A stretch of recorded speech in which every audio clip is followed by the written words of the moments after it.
Oi, boa tarde, pessoal. Desculpa, tivemos que reiniciar por problemas técnicos. Como sempre, a parte tecnológica causando uns probleminhas pra gente. Então, de novo, voltamos agora. Estamos aqui na nossa segunda aula. A primeira foi no último domingo. Então, só recapitulando, para quem não pôde participar ou não sabia do projeto ainda, nessa primeira aula a gente falou sobre a importância de se estudar história. Então, passamos algumas dicas, dissertamos um pouco sobre o que é a história, por que é importante estudá-la. E em breve nós vamos colocar esse vídeo disponível em alguma plataforma para quem tiver interesse e puder acompanhar. A aula de hoje, como muitos sabem, feriado no Brasil, dia de Tiradentes. Então a nossa proposta é debater Tiradentes, história, memória e construção de mitos. Antes disso, como vocês podem ver aqui, nossa proposta é sempre colocar livros na nossa janela. Hoje adicionamos a bandeira do Brasil, uma bandeira que é um dos símbolos da nossa república, da nossa nação, que infelizmente tem um pouco de tempo que ela está vinculada a grupos não tão democráticos assim. São grupos que flertam com fascismo, com autoritarismo, e o que a gente quer também refletir um pouco aqui é que a gente retome esse símbolo nacional. Esse símbolo ele não pode estar vinculado a esse grupo, porque não pertence, ele pertence a todo brasileiro. Então a gente tem que retomar a bandeira brasileira pra gente. Então os meninos, esqueci de falar, sou a Sara Correia, temos a Caroline Marques e o Alan Dutra. Eles vão falar também sobre o Tiradentes. O Alan vai falar sobre a questão da formação do Estado Nacional, nacionalismo. Então algumas reflexões e vamos lá. Então, pegando um pouco desse gancho, né? Antes de tudo, boa tarde para quem está assistindo a gente. Muito obrigado pela audiência.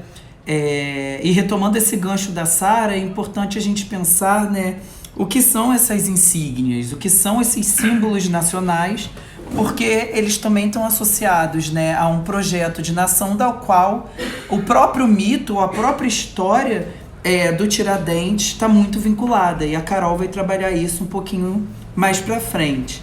Só que é importante a gente destacar, né, antes de tudo e antes de entrar na discussão pormenor do Tiradentes, o que é esse nacionalismo, o que é a própria ideia de nação, porque muitas vezes a gente confunde Estado com nação, né?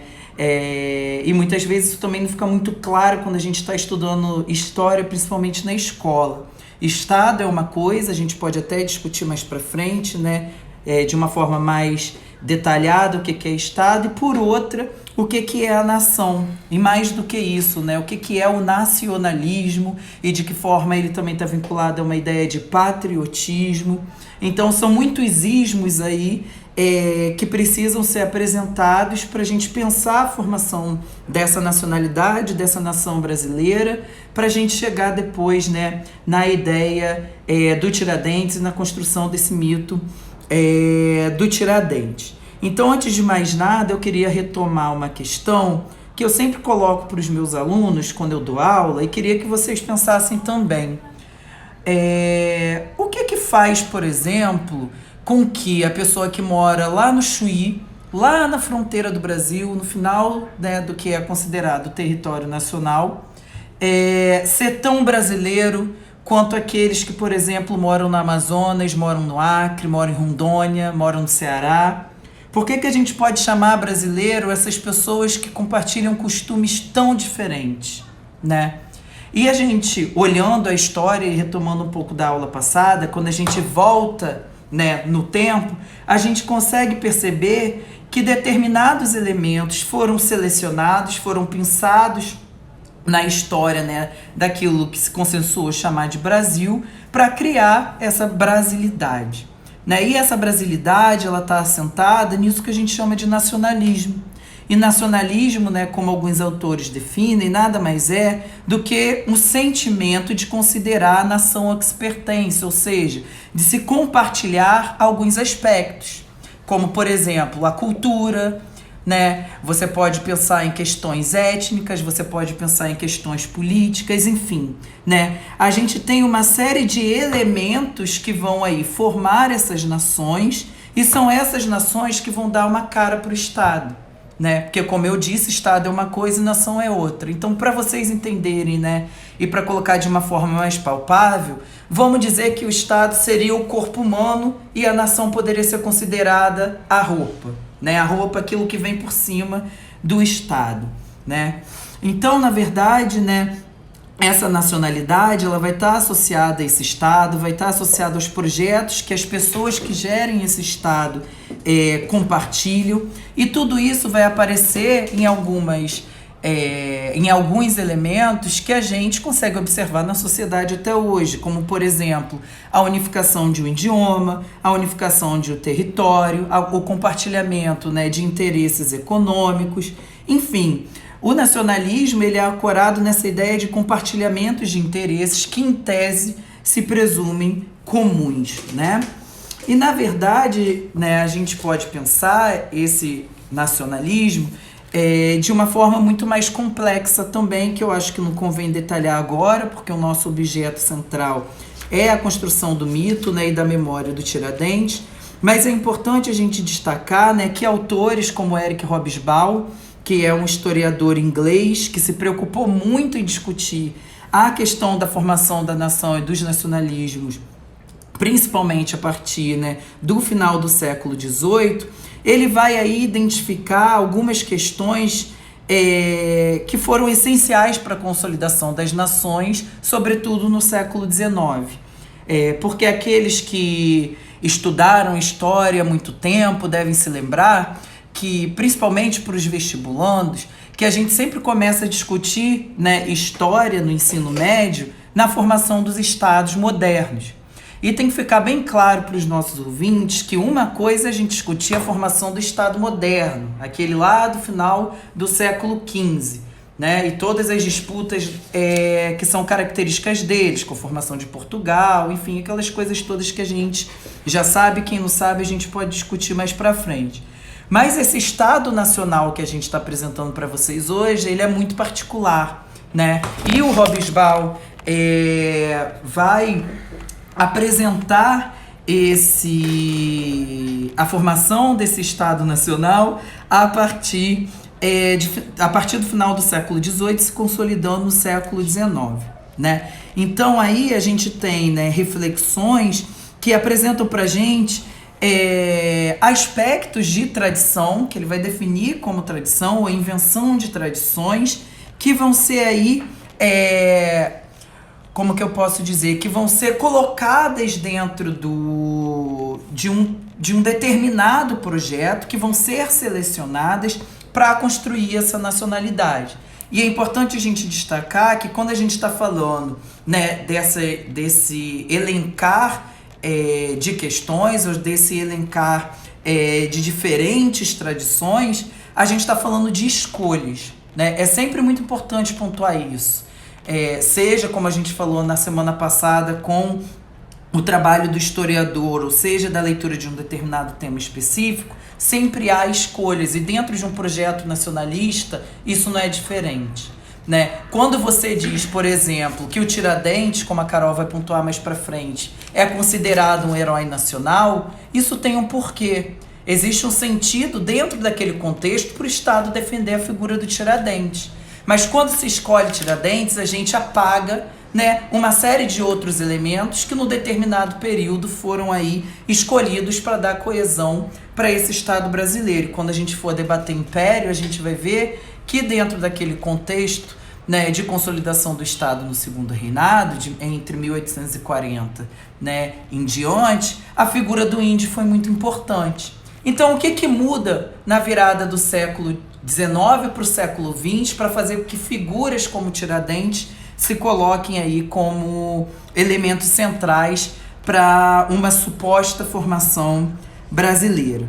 E só para fechar, né, para a gente não se alongar e entrar diretamente no tema, a gente tem que entender duas questões básicas, né? Em primeiro lugar, não sei se eu poderia dizer que é consenso, porque o tema do nacionalismo é um tema muito complexo, mas muitos historiadores, né, que seguem o Hobsbawm vão defender que o nacionalismo é uma ideologia política, né? E como ideologia ela serve a um interesse. Então é muito interessante a gente voltar para a ponderação que a Sara fez no início para repensar as insígnias da nação, né? Por que que hoje a bandeira brasileira ela foi retomada? E aí a gente volta naquelas perguntinhas básicas da história. Por quem que ela foi retomada? Para que ela foi retomada? Por que ela foi retomada?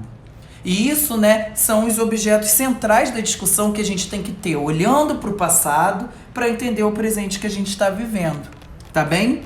Então, né, só para a gente fechar um pouco, né, essa discussão, eu apresento agora, melhor dizendo, eu passo a palavra para Carol, que vai trazer, né, algumas reflexões sobre o Tiradentes, sobre a memória, sobre a construção de mitos e tal. Bom, então eu queria dar boa tarde para quem está nos acompanhando. Essa figura, né, que é tão celebrada pela República Brasileira até os dias de hoje, é o que eu vou estar tentando aí apresentar para vocês brevemente. O Tiradentes foi samba do Mano Décio da Viola, campeão do Carnaval de 1949 com o Império Serrano. Ele é livro de Cecília Meirelles, prosa e versos de Castro Alves, filme de Joaquim Pedro de Andrade, na década de 70, inspiração para os quadros de Cândido Portinari, no início do século XX. Então, quem foi esse Tiradentes, né? Nascido em 12 de outubro de 1746, como Joaquim José da Silva Xavier, ficou conhecido pela história como Tiradentes, pela alcunha de Tiradentes, né? Ele foi minerador, mascate, aspirou ao lugar de negociante, mas foi nas tropas das capitanias de Minas Gerais que realmente ele exerceu, né, ali um papel mais importante da sua carreira. Ele ingressou em 1780, né, na tropa da capitania de Minas Gerais, e em 1781 ele foi nomeado comandante do destacamento dos Dragões da Patrulha do Caminho Novo. Para quem não sabe, o Caminho Novo era justamente a ligação entre a capitania entre a província de Minas Gerais e o Rio de Janeiro. Era por onde onde era escoada a produção, né, aurífica do Brasil no período colonial. Então é um entroncamento importante para a colônia naquele período, e tem o Tiradentes ali, ocupa um lugar, né, de destaque como comandante do destacamento dos Dragões, que fazia justamente a patrulha e a proteção contra as tentativas de roubo, né, do ouro que estava sendo escoado no Porto do Rio de Janeiro. Ele chega ao posto de alferes, o Tiradentes, que é a patente inicial do oficialato da Armada no período colonial, e além disso, ele servia como extrator de dentes, uma espécie de boticário naquele período. Para entender por que isso, a gente tem que parar para refletir sobre os soldos, né, que eram distribuídos pela coroa nesse período, que eram uma quantia um pouco módica, fazendo com que o Joaquim José da Silva Xavier tenha que procurar uma outra profissão para complementar. E não à toa ele escolheu essa profissão de Tiradentes, né, como ficou conhecido. Ele aprendeu essa profissão com o Sebastião Ferreira Leitão, que passa a ser o seu tutor a partir dos 11 anos de idade, após o falecimento do seu pai. O Tiradentes, ele foi esquartejado em praça pública, no Rio de Janeiro, em 21 de abril de 1792. Não à toa nós comemoramos no dia 21 de abril, né, o feriado de Tiradentes no Brasil. Ele foi esquartejado por ser condenado pelo crime de lesa majestade, por sua participação na Inconfidência Mineira. Então, para falar do Tiradentes, a gente não pode, né, deixar de falar um pouco da Inconfidência Mineira. Eu vou fazer um breve resumo do que foi. A gente não pretende se alongar muito sobre a Inconfidência. Caso vocês tenham interesse, a gente pode montar um outro vídeo sobre a Inconfidência Mineira para discutir os seus aspectos, seus meandros. Mas o que eu gostaria de pontuar hoje é que a Inconfidência surge num momento de descontentamento e de pauperização das pessoas que viviam na província de Minas Gerais. Ali no final dos anos de 1780, a província de Minas Gerais vivia um declínio da extração de minérios, né, das minas, o que causou um endividamento dos moradores da região. A coroa portuguesa, por sua vez, após inúmeras prorrogações do pagamento dos impostos, ela marca uma data para realizar uma derrama, que seria a cobrança forçada dos impostos. E aí, essa cobrança, na verdade, é o estopim para a revolta. Mas ela não pode ser a única causa em torno da Inconfidência Mineira que levou essas pessoas, as pessoas, né? E as pessoas, eu digo aqui, a elite, né, mineira e a participação também forte do clero, a se rebelarem contra a coroa portuguesa. Também acho que a gente tem que botar em pauta que o movimento da Inconfidência Mineira, apesar de ter a Minas Gerais sofrer, né, a província de Minas sofreu um arrojo fiscal parte da coroa, como foi destacado pelo historiador Luiz Carlos Villalta, tem uma grande perda de cargos políticos e de mercês para a realização de negócios por parte dos membros da elite. Então, tudo isso configura no bojo que vai se desencadear na Inconfidência Mineira, que é esse levante, né, contra a coroa portuguesa. E aqui a gente tem que deixar claro que não visava a independência do Brasil, pelo contrário, os interesses dos participantes da Inconfidência Mineira eram em relação à província de Minas Gerais. Muito assim, é discutido se também não estariam levando em consideração a independência do Rio de Janeiro ou de São Paulo, mas sobretudo é voltado para Minas Gerais. A rebelião tem início em 1789, né? E contudo ela não prospera. E isso devido ao rápido abafamento, rápido ação da coroa portuguesa naquele período em prender, né, os membros da Inconfidência, todas as pessoas que estavam ali envolvidas. E aí a gente se pergunta, né, mas como é que descobriram a rebelião, os membros dessa rebelião, tendo em vista que eram, né, membros da elite local, se são membros da elite local, prestam, né, serviços à coroa portuguesa. Então, como que tudo isso, todo esse plano foi descoberto? E esse plano foi descoberto porque o Silvério dos Reis, ele que era participante, né, fazia parte dos Inconfidentes, entrega, né, o restante do grupo em troca de mercês. E essas mercês seriam o perdão das suas dívidas. Ele se encontrava muito endividado com a coroa portuguesa, lembrando, como eu havia falado, que tem um grande endividamento, né, dessa elite mineira naquele período, pelo declínio da extração do ouro. E além disso, ele também tem um ganho de cabedal, ou seja, ele entregou os amigos por dinheiro. A motivação do Silvério dos Reis foi justamente essa. E aí, vocês me perguntam, mas por que o Tiradentes foi assim, preso e capturado? Não, ele não foi o único a ser preso e capturado, mas o Tiradentes, ele era o menos abastado, né, desse grupo. A gente não pode dizer que o Tiradentes era pobre. Pelo contrário, ele fazia também parte dessa elite, mas dentro, né, dos componentes dessa Inconfidência, o Tiradentes era o que tinha, né, o papel justamente de menor prestígio, né, dentro da sociedade de antigo regime, que é estabelecido na colônia no Brasil, naquele período, né? Então, o papel do Tiradentes justamente reflete essa posição social dele. Ele era justamente aquela pessoa que levava lá das reuniões, né, com os Inconfidentes para o âmbito público, né, nos prostíbulos e tabernas, as ideias que estavam sendo discutidas nas reuniões dos Inconfidentes.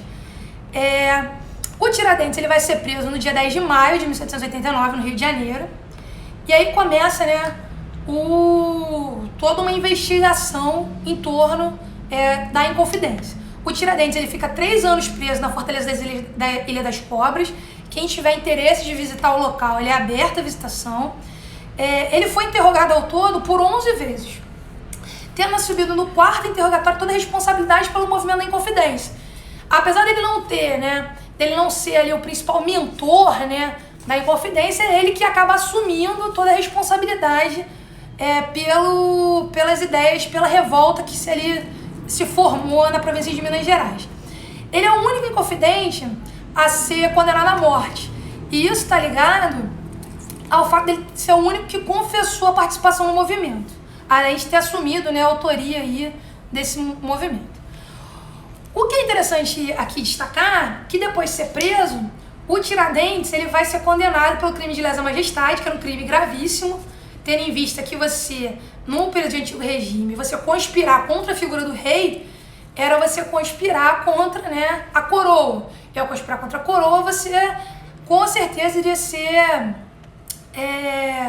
sofreu uma condenação, uma punição exemplar, que foi justamente o que o Tiradentes ele sofreu naquele período. Então, o Tiradentes, ao ser condenado pelo Cristo de lesa majestade, ele é condenado à morte. E o que eu gostaria de destacar da prisão do Tiradentes é justamente o cortejo, porque o cortejo ele vai ser tão importante no período em si da morte do Tiradentes, quanto que ele vai ser retomado pela Primeira República. O cortejo de Tiradentes, ele começa na Cadeia Velha, e para quem está acostumado com o Rio de Janeiro, a Cadeia Velha representa hoje, pra gente, o prédio da Alerj. Inclusive tem uma estátua do Tiradentes ali em frente, né, a Alerj. Quem passa ali, como nós que fizemos a Universidade Federal Fluminense, pegamos muita barca, passamos em frente sempre. Então o cortejo, ele sai da Cadeia Velha e o Tiradentes, ele vai seguir ali até ao que seria a Igreja Nossa Senhora da Lampedusa naquele período. E você tem essa igreja no mesmo local hoje, ela é um pouco diferente, lógico, ela passou por algumas reformas, que seria ali onde perto hoje que é a Praça Tiradentes, na Rua Senhor dos Passos, se eu não me engano. E aí, ao passar em frente à igreja, o Tiradentes ele vai pedir para assistir uma última missa, o que lhe é negado, tendo em vista que as pessoas condenadas naquele período não tinham permissão de entrar nas igrejas. Então, o Tiradentes, pelos relatos, ele se ajoelha em frente à igreja, ele reza e depois segue, porque seria o Campo da Lampedusa. O Campo da Lampedusa hoje, justamente, é o que a gente conhece como Praça Tiradentes. É o local onde ele foi esquartejado. O cortejo do Tiradentes nesse período, ele serve como uma demonstração de força da monarquia portuguesa, servindo de exemplo para quem ousasse se rebelar contra o rei, contra a monarquia. Ele é condenado com uma punição exemplar, sendo assim, parte do corpo dele, né, que foi esquartejado, foi exibido em praça pública, em várias localidades da província de Minas Gerais, e sua cabeça vai ficar exposta na Praça de Vila Rica, onde tem o início ali a Confidência Mineira, que é hoje a atual cidade de Ouro Preto, em Minas Gerais. Já durante a República, esse cortejo é transformado numa via crucis, para simbolizar o sofrimento do mártir da Inconfidência Mineira, que supostamente lutou pela independência do Brasil, tendo em vista que isso não reflete uma realidade, né, do período da Inconfidência. Lembrando, como eu havia dito um pouco antes, os Inconfidentes eles não queriam a independência do Brasil, eles queriam a independência da província de Minas Gerais. Então aqui a gente já vê uma primeira transformação, né, do Tiradentes pela Primeira República. E aí você tem uma aproximação da representação do Tiradentes assemelhando a Jesus Cristo. Então você tem uma construção de uma via crucis, né, no entorno do que aconteceu com o Tiradentes na sua sentença do seu cortejo para sua condenação. Mas quem conhece, né, nós que vivemos num país majoritariamente católico ainda, Jesus Cristo tem uma barba longa. Então as representações do Tiradentes passam, né, a ter justamente essa barba, mas o cabelo comprido. Só que é importante lembrar que os presos naquele período, eles eram obrigados a se barbear todos os dias. Além disso, Tiradentes, por ser um militar, ele também não poderia ficar barbado. Então você veja aí mais uma transformação, né, do Tiradentes, nesse período. E a República criou o imaginário ao redor da morte de Tiradentes, construindo um herói nacional. E não é à toa a escolha pelo Tiradentes. Lógico que a Confidência Mineira ela vai reverberar, né, no imaginário do nosso país, sim, mas o Tiradentes, durante todo o período do Império, ele é esquecido. Você não toca mais no período de Tiradentes. Um também dos motivos para a escolha da figura do Tiradentes, se a gente for parar para pensar, é porque o Tiradentes era um militar, ele era um alferes. E quando a gente passa para pensar no período da Primeira República no Brasil, você justamente fica conhecido como a República das Espadas. Ou seja, é um período liderado pelos militares. Então, não à toa a gente tem essa construção da memória do Tiradentes. Uma das representações do período republicano que reflete essa formação do mito de Tiradentes é justamente o quadro do Pedro Américo, que foi pintado em 1893, que é o Tiradentes esquartejado. Então você vê toda uma construção desse mito com a ideia justamente do imaginário de Jesus Cristo em torno do Tiradentes. Também é importante ressaltar que no período do início da República, né, você tem essa necessidade de se ter um herói nacional. Então, quem seria esse herói nacional? E aí optaram, né, pela escolha de Tiradentes. Bom, os restos mortais do Tiradentes foram enterrados em segredo, mas não foi em Minas, foi na província do Rio de Janeiro, foi aqui no estado do Rio de Janeiro, no município de Paraíba do Sul, na igreja de Nossa Senhora de Santana das Cebolas, que era capela ainda nesse período. Eu também gostaria de destacar aqui que o Tiradentes ele é alçado a patrono cívico da nação brasileira em 1965, em plena ditadura militar, pela Lei 4.867 do ano de 1965. Então, o que eu queria passar para vocês é justamente como essa revolta, que é uma revolta do período colonial, é utilizada pela Primeira República justamente para a construção de um mito nacional. E para finalizar, né, eu gostaria de pegar esse gancho trazido pela Carol para a gente pensar mesmo que são esses processos, né, até mesmo que a gente poderia chamar de negação da história ou construção de uma nova história. Depende da perspectiva que a gente está abraçando. Porque, em primeiro lugar, a escolha do Tiradentes, para além da questão, né, da construção ou da chamada de um herói para essa nascente República Brasileira, que, como ela bem trouxe, é uma república militarizada, né, e que vai aí nascer a partir de complôs organizados por pessoas que, inclusive, meses ou anos antes eram consideradas partidárias do Império, fiéis ao imperador. A construção desse mito também está muito associada à própria negação da trajetória da formação do Brasil enquanto Estado-nação. E por isso que eu trouxe aquilo para vocês no início, para a gente retomar agora no final. Quando a gente alça a figura do Tiradentes, a gente está colocando para essa sociedade brasileira, né, do final do século XIX, que se constitui agora enquanto uma república, que esse passado, né, que era herdeiro da corte portuguesa, porque a gente não pode esquecer que o Império Brasileiro era gerido, né, por um imperador da Casa dos Bragança, né, de descendência portuguesa, era aquele mesmo império, né, dentro dessa lógica continuista do Império Brasileiro, que lá atrás, no século XVIII, havia, né, combatido grandes patriotas, aí com muitas aspas, grandes brasileiros com muitas aspas, porque eles, né, no momento que se colocaram contra, né, essa sociedade de antigo regime, elas acabaram sendo aí executadas, acabaram não tendo voz. Então é muito importante a gente pensar, né, e problematizar esses mitos por isso. E aí eu reforço, gente, nada é à toa. Quando a gente olha para a bandeira do Brasil, que está pendurada ali, e pensa como ela está sendo ressignificada, né, principalmente a partir de 2013 no Brasil, existe um porquê. Não é porque essas pessoas são patriotas, ou porque elas também muitas vezes nem sabem o que é o patriotismo. Elas não têm ideia do que foi a construção, né, da brasilidade, do ser brasileiro. Porque muitos de vocês podem levar a construção da ideia de brasileiro também como uma coisa natural, quando ela não foi. O Brasil e a Itália, né, e talvez a Alemanha, foram países onde esse nacionalismo ele foi construído depois da formação do Estado, que é uma coisa muito diferente, a gente pode até discutir isso mais para frente, em relação aos países da América Espanhola, por exemplo, onde você tem uma disputa muito maior em torno da formação do Estado, porque previamente você já teve a formação da nacionalidade, aquelas pessoas já compartilhavam determinados elementos que faziam com que elas, né, se pensassem argentinas, chilenas, enfim. E isso não aconteceu no caso brasileiro. Né? No caso brasileiro, quando a gente tem a formação do Império, a gente tem, né, um país que nasce pelas mãos de uma nacionalidade que vai ser considerada estrangeira. Né? E quando a gente tem o período republicano ascendendo, o que a gente vai ver é uma negação desse passado, que é um passado até recente.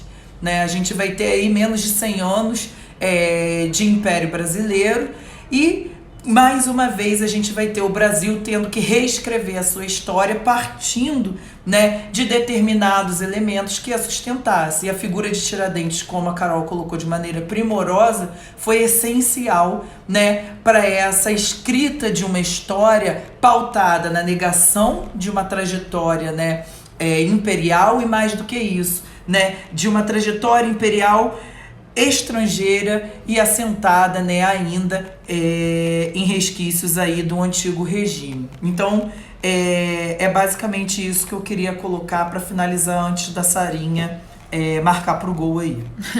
Não, é só como já de costume, né? Nós temos as nossas dicas de que quem tiver interesse ler mais sobre o tema. Tem 2 livros do Hobsbawm que a gente gostaria de indicar. O primeiro é Nação e Nacionalismo, ele está até ali na janela. E também o Invenção das Tradições. É um livrinho bem interessante de ser lido. Não é uma leitura difícil, então quem puder, tem até, enfim, dá pra baixar, tem PDF, você consegue buscar na internet. Temos também o livro do Jacques Le Goff, né, que é História e Memória. O que mais, Carol, que você baixou aí? Carol também vai dar dica. É mais voltada para a questão pro Tiradentes. A gente tem o livro do Lucas Figueiredo, o Tiradentes, uma biografia de Joaquim José da Silva Xavier. A gente tem um capítulo do José de Murilo de Carvalho no livro Formação das Almas, que ele fala sobre essa formação do mito do Tiradentes. E a gente também tem o livro mais voltado para a Inconfidência Mineira, que se chama Devassa da Devassa, a Inconfidência Mineira no Brasil e Portugal, 1750-1808, do Kenneth Maxwell. Também aqui uma dica para quem tiver interesse, os documentos, né, em torno da Inconfidência, parte deles, e a sentença, né, do Tiradentes, o documento está depositado no Arquivo Nacional aqui do Rio de Janeiro. Então quem tiver interesse, né, de dar uma olhada na fonte, né, a gente tem aí essa dica também para vocês.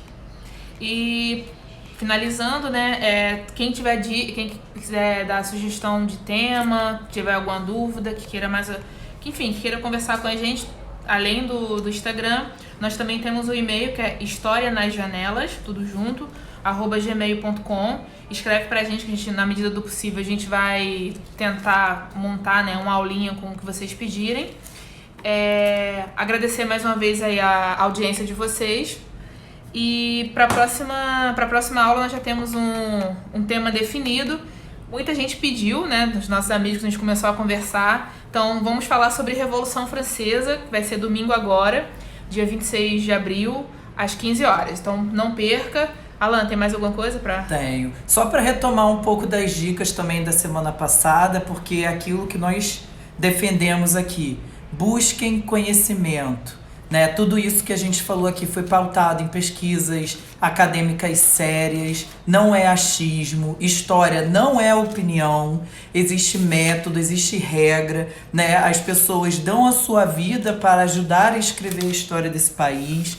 Então, mais uma vez, né, para além dessas produções de livros, vocês podem buscar podcasts e sites. A gente tem, né, o Café História, por exemplo, com uma linguagem muito acessível. A gente tem o podcast da Associação Nacional de História da ANPU. Enfim, né, vocês podem aí buscar esse conhecimento também em várias plataformas que hoje são de fácil acesso e, principalmente, não são baseadas em opinião. São baseadas em ciência. Quando a gente está com problema no joelho, a gente vai no ortopedista. Quando a gente precisa de carne, a gente vai no açougue. Então, quando a gente precisa discutir a história do Brasil, a gente tem que falar com os historiadores bem formados, né?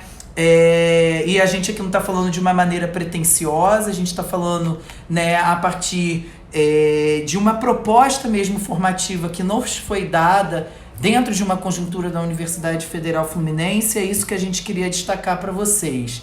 Para fechar, né, a gente viu aqui que teve uma questão colocada pela Lara em relação a toda essa discussão sobre mito e nacionalidade na formação da história enquanto ciência, né? Mas isso a gente pode discutir mais para frente, porque aí a gente teria que discutir só formação de Estado Nacional para chegar na história enquanto disciplina, né? Enquanto ciência. Carol? E atendendo aí o pedido da Lara também, que foi endossado pela Rafaela, nós estaremos deixando aí nossa página no Instagram as indicações bibliográficas por escrito para que todos tenham acesso.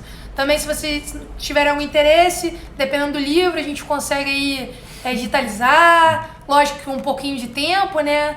Para a gente conseguir digitalizar, às vezes os volumes são extensos e para que a gente possa estar compartilhando conhecimento, né?